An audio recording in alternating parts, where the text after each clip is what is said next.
सलवा जे कहलो भांग धतूरा सब पीस के दे दियो। आज हमें भांग धतूरा नहीं खाना तो कच्ची खाएबो? आज हमें पुदीना का चटनी खाने का मन कर रहा है। पुदीना वो कैसे पिसाबो है जी?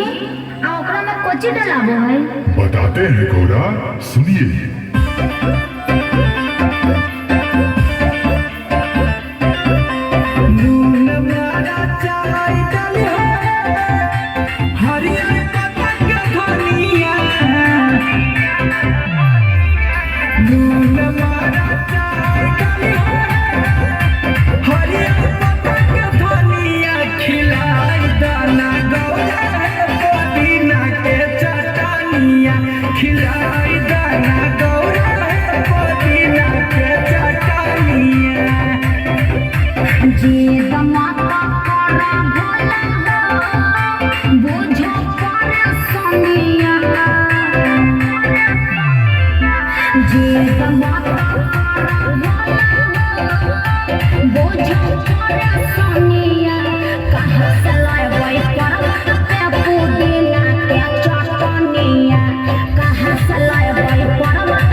ये बात है, रुकिए हम व्यवस्था करते हैं। एक मेरा बहुत ही खास भक्त है, उसको फोन करते हैं।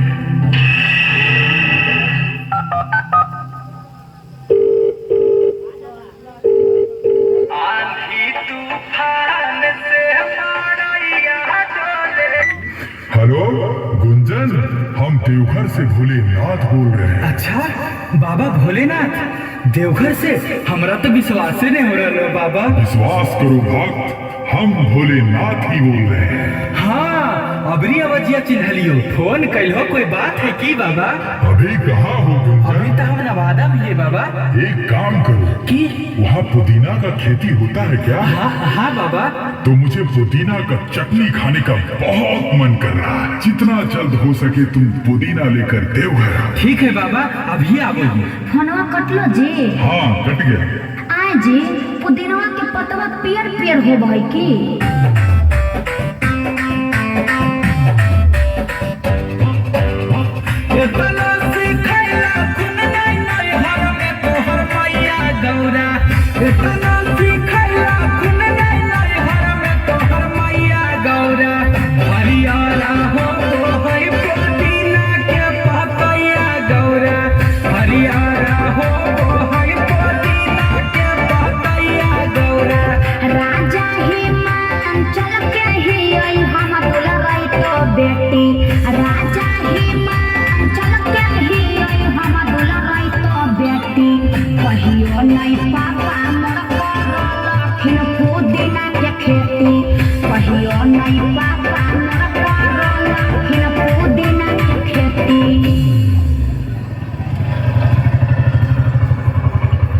देखो आ ही गया गुंजन पुदीना लेकर। देख लो कैसा होता है पुदीना। हाँ जी ठीक है कहलो, इ तो हरियारे हो है।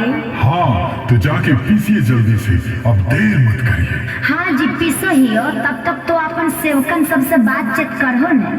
तब और सब ठीक है ना गुंजन? हाँ बाबा, तुहर कृपा से सब ठीक है। जीरो से हीरो भी तुही ने बनेगा।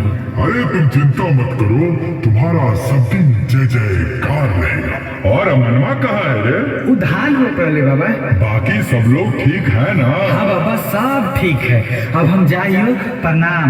खुश रहो, आयुष्मान भव।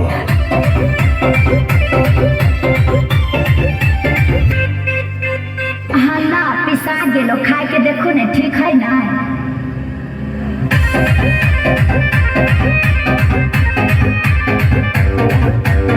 नीमक है तेज धनिया पत्ता, मिटिया हमारा चाहिए हक्का। नीमक है तेज धनिया पत्ता, मिटिया हमारा चाहिए हक्का।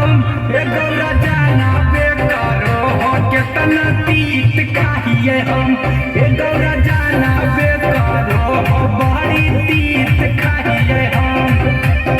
कवनो न कवनो बहाना रोजे हमारा से जहाँ कहे रोसया भोला कवनो न कवनो बहाना रोजे हमारा से जहाँ कहे रोसया तना मेहनत से पिसाली आई पदेला के चाटनिया तब दिल हो भोला दूध इतना मेहनत से पिसाली आई पदेला के चाटनिया तब दिल हो भोला दूध। अरे नाराज क्यों हो गए गौरा? अरे हम तो मजाक कर रहे थे और चटनी तो बहुत स्वादिष्ट था। क्या बात है, बधाई है ताली।